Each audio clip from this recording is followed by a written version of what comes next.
সুতরাং সামনে দুর্গাপূজা আসতেছে, সাবধান। এই দুর্গাপূজাগুলোতে মুসলমানরা প্রয়োজনে শিফটিং ডিউটি করে পাহারা দিতে হবে, যেন কোনোভাবেই কোনো কুচক্রী ওই মন্দিরগুলোতে আগুন, মূর্তিগুলো ভেঙ্গে আমাদের ভাবমূর্তি নষ্ট না করতে পারে। মামলা দে হুজুর থামা, ঠিক কিরকম নয়, আপনার দেওয়ান লাগতো না, হিসাব কইরা কর্মচারী আপনার বাইতে আইয়া আপনার টেহা আদায় কইরা এই টেহা ডাহানি তো না, বানসারামপুর আবার কারা গরিব তাদের মাঝে বন্টন করে দেওয়া হবে, ঠিক কিনা বলো? এটা কি সুবিধা না অসুবিধা? না সুবিধা কি সকলের লেগে অসুবিধা নেই, যাবার টেহা আছে হেবার যাইতে রে, হেবার তো অসুবিধে। এই তারা চিন্তা করলো ইসলাম আইলে আমরা টেহারি দিয়া লাউন লাগবো, কাম লাগলে টেহা যাও, খেলা সুন্দর হোক, আটকাও ইসলামকে।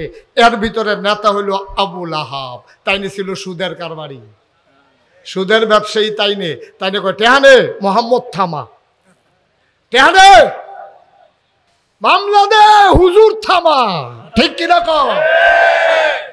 হুজুর থামা, হুজুর সব আটকা, এটি বেশি বাইরে গেছে গা। ইন্ডিয়াতে মুদি আইব, হুজুর রাইডের বিরোধিতা করার কি আছে? কাম লাগলে বাফের মূর্তি বানাম, হুজুর রাইডের বিরোধিতা করার দরকার কি? যখন ইসলামের, যেখানে ইসলামের সমস্যা, ইসলামের মৌলিক বিধানের উপরে যেখানে আঘাত এসেছে, আমার দেশের আলেম ওলামা সেখানে গর্জে উঠেছে, ঠিক কিনা বলো? এই জন্য তাদের বরদাস্ত হয় নাই। কয় দল লোকেরা বিরোধিতা করছেন?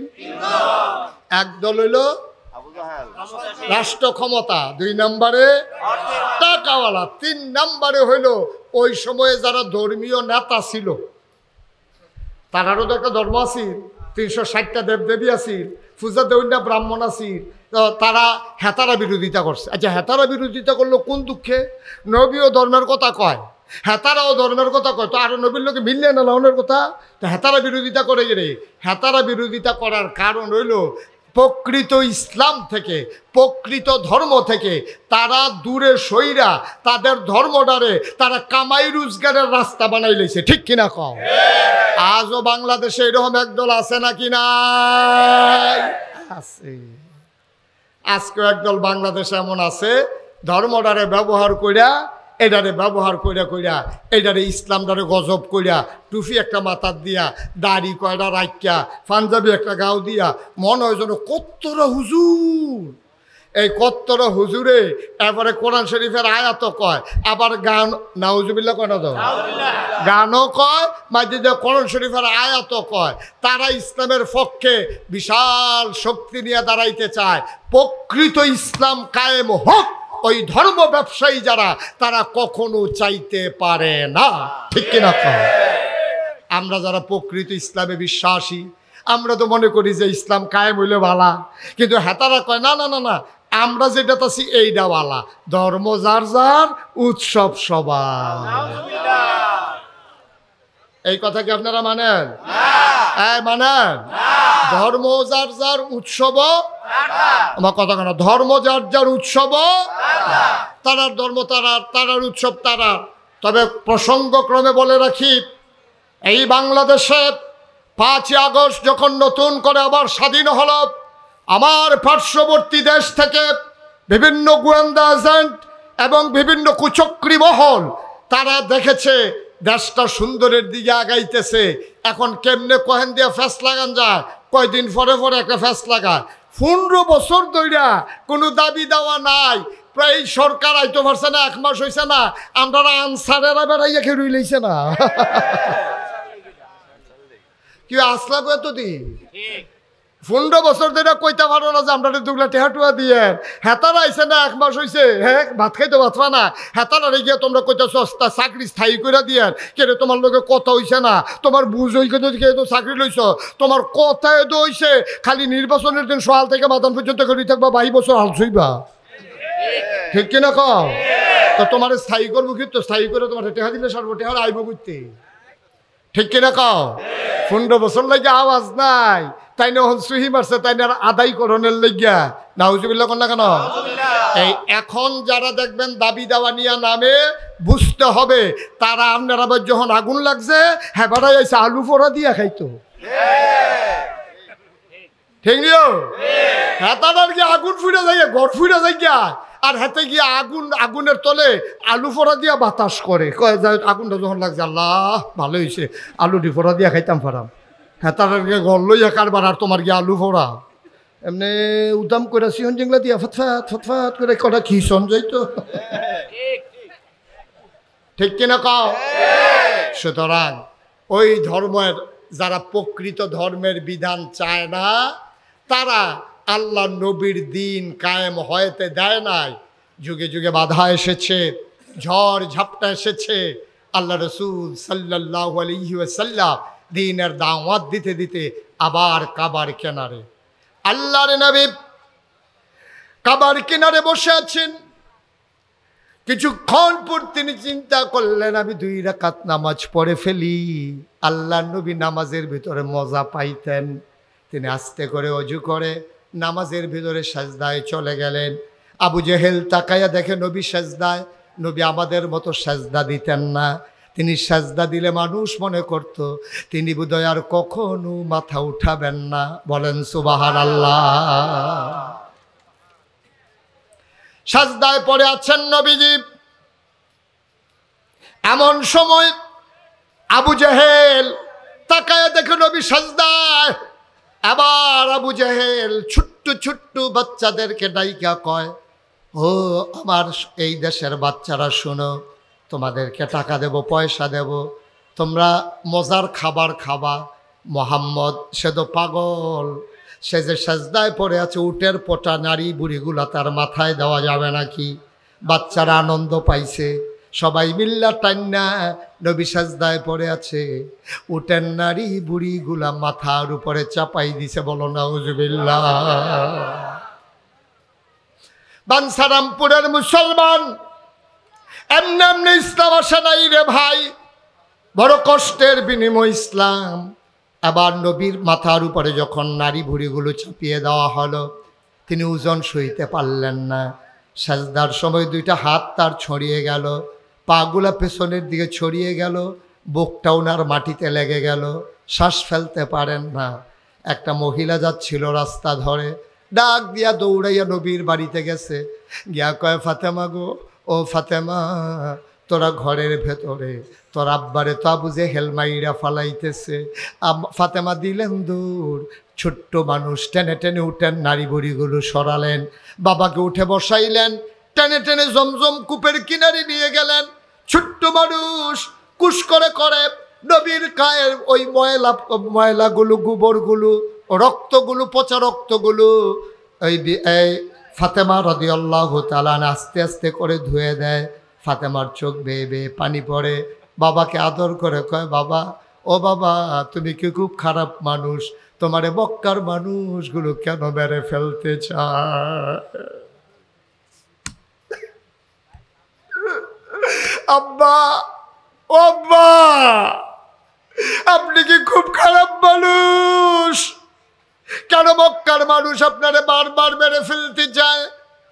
এর আগে একবার আপনার গলায় চাপা মারলো, আবার উঠান নারী বুড়ি চাপিয়ে দিল। আপনি নিশ্চয়ই কোনো অপরাধ করেছেন। আপনি কি অন্যায় করেছেন আব্বা? আমরা তো জানি আপনি আমাদের সেরা বাবা। আপনি কি অন্যায় করেছেন? কেন মক্কার মানুষ আপনাকে মেরে ফেলতে চায়?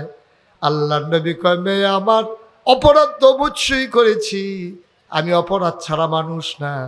আমার সবচেয়ে বড় একটা অপরাধ, ওয়ামা নাকামু মিনহুম ইল্লা আইয়ুমিনু বিল্লাহিল আজিজিল হামিদ। আমার সবচেয়ে বড় একটা অপরাধ, আমি মহাপরাক্রমশালী এক আল্লাহর উপর ঈমান এনেছি। ১,৫০০ বছর আগে নবী যে অপরাধী, হাজারো জনতা বাঞ্ছারামপুরের এই জমিনে, আমরাও তো সেই অপরাধী, আমরাও তো এক আল্লাহর উপর ঈমান এনেছি। সুতরাং কোনো সমস্যা নাই, কোনো ভয় নাই। ইসলাম এমনি এমনি আসে নাই দুনিয়াতে। এ পথ কখনো কুসুমাস্তীর্ণ নয়, এ পথ কণ্টকাকীর্ণ। আসো সবাই মিলে এগিয়ে যাই, সবাই মিলে সোনার একটা দেশ গড়ি।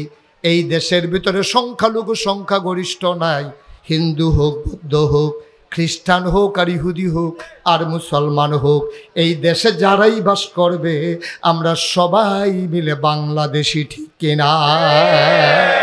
সুতরাং সামনে দুর্গাপূজা আসতেছে, সাবধান। এই দুর্গাপূজাগুলোতে মুসলমানরা প্রয়োজনে শিফটিং ডিউটি করে পাহারা দিতে হবে, যেন কোনোভাবেই কোনো কুচক্রী ওই মন্দিরগুলোতে আগুন, মূর্তিগুলো ভেঙে আমাদের ভাবমূর্তি নষ্ট না করতে পারে। কারণ ভারতের মিডিয়াগুলো তাকিয়ে আছে, দুর্গাপূজা আসতেছে, মুসলমান যে কুদ্দুর বালা মানুষ, পূজার সময় দেখা যাব যে এই তারায় পূজার ভিতরে আইয়া সেটা রাইতের সময় মূর্তি ভাঙ্গা একটা ফ্যাস লাগাইয়া ভাঙ্গে যদি একটা 2-3টা সৈন্য বাড়াইয়া ভারতের পত্রিকায় কইব 1000 মন্দির ভাঙ্গা তুষ, ঠিক কিনা কও? একটা বাংলায় এটারে 1000 বানাইব।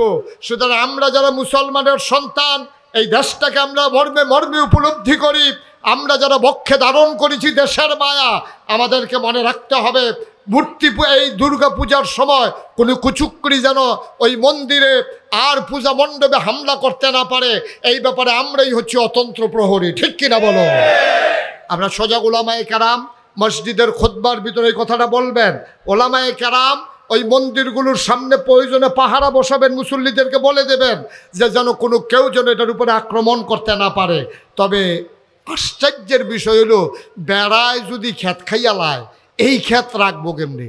এখন মন্দির যদি, পূজার মণ্ডপ যদি আর মূর্তি যদি তারা ভাঙ্গে, এইটা কিতা করো, ঠিক কিনা খাও? কত আরেকটা মনে পড়ছে, এটা কইলে যা। গত কয়েক বছর আগে আমরা ব্রাহ্মণবাড়িয়া সরাই, কি রাইল কথা, কি রাইল, আমরা ব্রাহ্মণবাড়িয়া সরাই এই পত্রিকা তাইল মুসলমানরা মূর্তি ভেঙ্গালায়। তো হ্যাঁ না, আমার কিছু মুরিদ আছে, তারাও আমার ফোন করে, হুজুর বাদ্য ঘুমাইতাম পারি না, ফাইখারি মামলা। এই মূর্তি এই এলাকার যত মুসলমান আছে সবার বিরুদ্ধে মামলা। তা আমি তোমরা যে এত বছর ধরে একখানো থাহ, কোনো সময় মূর্তি ভাঙ্গি হইল না, আমি যে তোমরা কতবার গেলাম, দেখলাম হিন্দু বেড়াই আমার সাহিত্য আইয়ে ওয়াজ শুনতো আইনে, তারা তোমরা শেয়ার দাও, এই খাতিরটা নষ্ট হইলো কেমনে? হুজুর এটা তো আমরারও চিন্তা। কত পরে ধরছি তো আমি, কেমনে ধরছ? মূর্তিটি ভাঙ্গে কারা, এটা নিয়ে আমরা একটা টেনশন আছিল। তখন মুসলমান আমরা বইয়া বুদ্ধি করলাম, রে মূর্তিটি ভাঙ্গে কারা, এটা পাহারা দিয়ে ধরতে হইব। তো ওই মন্দির কালীবাড়ির উপরে, কালীগড়ের উপরে আছিল আম গাছ, আমরা মাদার নালা গুস্তিংড়ি যা দড়ি মরি টসার মশাই লইয়া হ্যাঁ নগি উঠটা বইয়া রয়েছি, রাইতে না ভাঙ্গে আর যা খাইবা ধরা। হুজুর যখন একটু মাইক দিয়ে তৈরি উঠছে, আমরা যখন বইয়া বইয়া পাহারা দিতেছি, দেখি যে সকলে যখন ঘুমাইয়া উঠছে, দেখি যে একটা বেড়ায় এরকম আস্তে আস্তে আস্তে আস্তে এরকম আগাইতে আছে। আমরা কইতে বোধহয় কারবারটা গড়াইব, আমরা ওখানে খেয়াল করে চাইয়া রইছি। যেই মাত্র আইয়া ম্যাচের কাড়িরা বাড়ি দিছে আগুনটা ধরানের লেগিয়া, ফইরে গেলাম উফরে গাছের ফাল দিয়া, ফইরে সেটা তার আঞ্জা দিয়ে হতাই লইলাম, 3-4 জনের জাতা দিয়া ধরলাম, কেডার এইটা চিনি না দি, এই চিনিনার ভিতরে দিয়ে যে দফাদফরি করছে, ফরনের লুঙ্গি নাই, চাইয়া দেখি মুসলমানই করাইছে না। ঠিক আছে,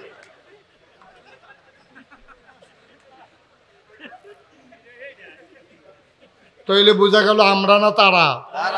আমি তো আল্লাহ গিয়ে কই, আরে আমরার ফলাফাইনে ইট বাঙ্গায় মেশিন দিয়া, এই তান্ত্রিক মূর্তি ভাঙতো যায় কি হতো, ইটে বাঙ্গায় তান্ত্রিক মেশিন দিয়ে মূর্তি ভাঙানোর সময় কো, তখন আমি বুঝছি আসলে তারা আমরার তারা না, বাংছে আবার হ্যাঁ তারাই, ঠিক কিনা কও? এই হইল বাংলাদেশ। সুতরাং ওই আমার এক ভাই বলছে, আমার পছন্দ হয়েছে যে তারা ভাঙুক আর হেতারা ভাঙুক, আমরার দায়িত্ব হইল পাহারা দেওয়ান, ঠিক কিনা কও?